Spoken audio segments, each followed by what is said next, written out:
1 2 3 4 5 6 7। अब इसको हम होम के लिए लिखना चाहेंगे तो दशमलव यहाँ है, इसको लेफ्ट से लिखाएंगे 1 2 3 4 5 6। तो इसको लिख सकते हैं 6.2 × 10⁻⁶। उससे आगे क्या लिखेंगे, और लिखेंगे।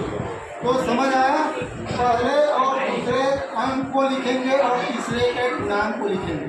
अब चूंकि इसमें चौथा कलर नहीं है, इस कारण से इसका जो प्रतिशत त्रुटि है ±20%।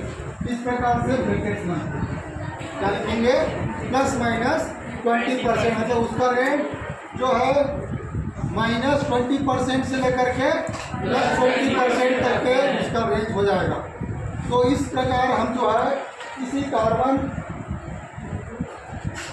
रेजिस्टेंस का कलर के आधार पर उसकी वैल्यू को फाइंड कर सकते हैं। तो ये इतने ओम का 6.2 × 10⁻⁶ ओम का रेजिस्टेंस है, ये बताते हैं।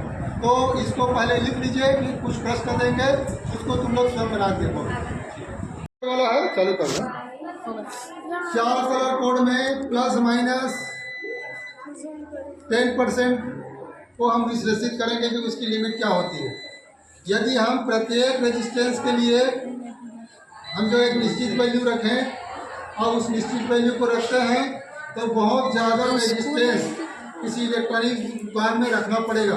लेकिन उसका लिमिट यदि निर्धारित है तो उस लिमिट से उस लिमिट के बीच किसी भी रेजिस्टेंस की यदि आवश्यकता है तो हम जो है इस प्लस माइनस के आधार पर हम बहुत कम रेजिस्टेंस को रख सकते हैं।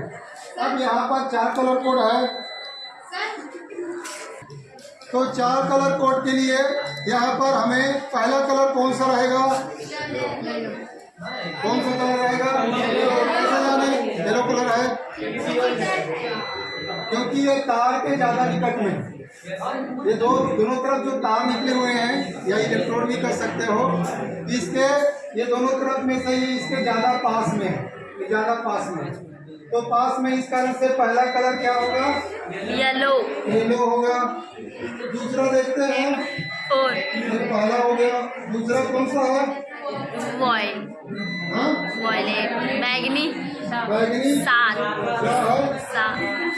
क्या है, तीसरा कलर कौन सा है, ग्रीन। और चौथा कलर क्या है, सिल्वर। तो इसके बचाने के 2 तरीके हो गए। पहला तरीका तार के निकट होना चाहिए वो पहला कलर। दूसरा तरीका, इसमें यदि चौथा कलर जो दिया गया उसके अपोजिट वाला पहला कलर होगा और वो चौथा कलर हो जाएगा। तो या तो गोल्डन और सिल्वर दिया है तो यहाँ पर हमको सिल्वर दिख रहा है, इसका मतलब इसके अपोजिट वाला ही पहला कलर होगा। अब इसके अंकन करते हैं। अंकन करने पर येलो के लिए यहाँ पर देखिए कितना दिया गया है, 4। कितना दिया है, 4 दिया, तो इसको 4 लिख दिए, ये 4 हो गया। उसके बाद वायलेट के लिए कितना है, 7 है, तो 7 लिख दिए। उसके बाद इंटू लगाएंगे। ग्रीन के लिए कितना है, 5, तो इसको क्या करेंगे, 10 के घात 5 कर दिए। उसके बाद ये सिल्वर कलर है, उसके लिए ±10% होता है। ये इसका इतना ओम का एक रेजिस्टेंस है। अब इतने ओम के रेजिस्टेंस में हमें बहुत सारे रेजिस्टेंसों की आवश्यकता होगी, लेकिन एक रेंज निर्धारित कर लेते हैं। तो रेंज निर्धारित करने पर उसका रेंज कैसा होता है, लोअर लिमिट और अपर लिमिट के बीच में कोई भी अंक यदि आता है तो उस फाल्ट हुए रेजिस्टेंस के जगह में हम इस रेजिस्टेंस को लगा सकते हैं। उसको देखते हैं। इसको सिंपल सा सिंप्लीफाई करेंगे तो कितना होगा, 4 7 0 0 0 0 0 1 2 3 4 5 हो गया। इसको इस प्रकार से लिखेंगे।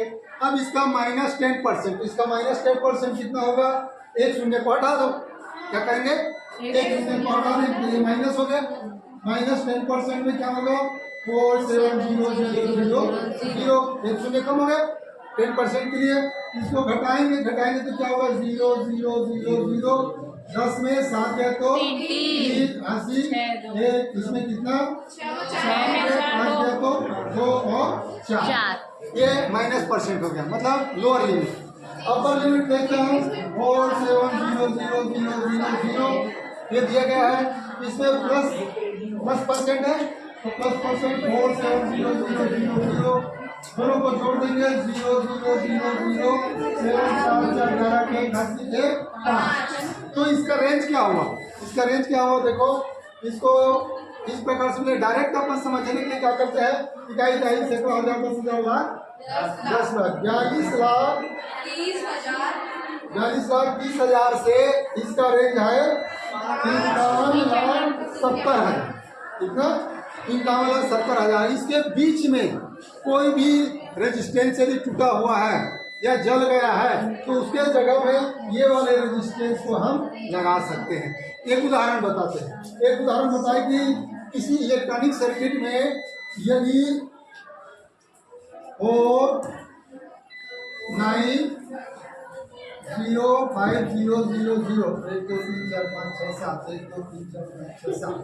ये वाला यदि रेजिस्टेंस जल गया, ये वाला रेजिस्टेंस जल गया तो क्या हम इस कलर वाले रेजिस्टेंस को लगा सकते हैं? लगा सकते हैं। क्यों? क्योंकि इसका प्लस माइनस जो रेंज है वो कहाँ से 42,000 से 42 लाख से 51 लाख है। कितना है? 42 लाख से 51 लाख है। और जो जमा हो कितना है? 49 लाख। तो इसके बीच में आ रहा है, इसके बीच में आ रहा है तो हम इस रेजिस्टेंस को वहां पर लगा सकते हैं। यदि बोला गया कि 52 लाख, कितना? 52 लाख का रेजिस्टेंस, 52 लाख रेंज है, 52 लाख ओम का कोई रेजिस्टेंस जल गया तो क्या इस रेजिस्टेंस को लगा सकते हैं? क्या क्यों नहीं लगा सकते? क्योंकि इसके रेंज से बाहर हो गया, इसके रेंज से बाहर हो गया है। तो हम एक इस प्रकार से रेंज का निर्धारण कर सकते हैं। इस रेंज के बारे में लगभग कोई नहीं बताते हैं, जो रेंज को मैं यहाँ तुमको बता रहा हूँ, है ना। तो यह रेंज हुआ इतना, तो इसको हम लगा नहीं सकते, इसको लगा सकते हैं। यदि बोला गया कि 42 लाख 42 लाख ओम का यदि जला हुआ है रेजिस्टेंस तो क्या इसको लगा सकते हो? क्यों नहीं लगा सकते? क्योंकि वो उस रेंज से पीछे हो गया, लोअर लिमिट से भी पीछे हो गया। इस तरह से इसको भी हम नहीं लगा सकते। तो हम जो है इसको नहीं लगा सकते, इसको भी नहीं लगा सकते और इसको लगा सकते हैं क्योंकि इसके रेंज का है। तो हम जो है प्लस माइनस जो एरर है, प्लस माइनस एरर का मतलब यही होता है कि उसका हम एरर निकालेंगे और लोअर लिमिट और अपर लिमिट का एक रेंज बना लेंगे और उस रेंज को देखते हुए निर्धारित करेंगे कि जो प्रश्न में दिया गया है वो उसके बीच में या उसके इक्वल आ रहा है तो उस रेजिस्टेंस को लगा सकते हैं, अदरवाइज उस रेजिस्टेंस को नहीं लगा सकते। आगे समझ में? 4 कलर कोड का निर्धारण इस प्रकार से करेंगे। ठीक है।